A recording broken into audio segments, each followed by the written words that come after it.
There everyone, welcome back to our channel again. In today's video, you are going to see how to delete Snapchat messages on both sides.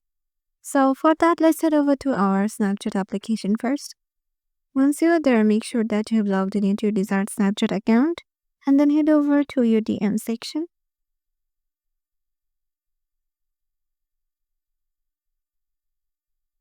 And in here, head over to any one of the conversation. And here, just tap anything or write anything you want. Suppose I want to delete this message from the both sides. What I will do is just to keep tapped on that message.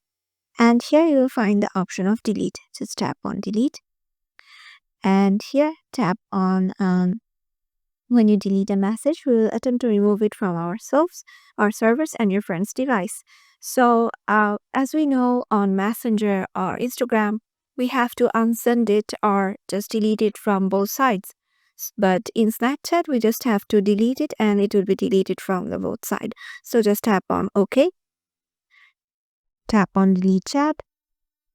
And as you can see, the chat is deleted and it is deleted from the both side. So yeah, this is the easiest way you can delete your Snapchat messages on both sides.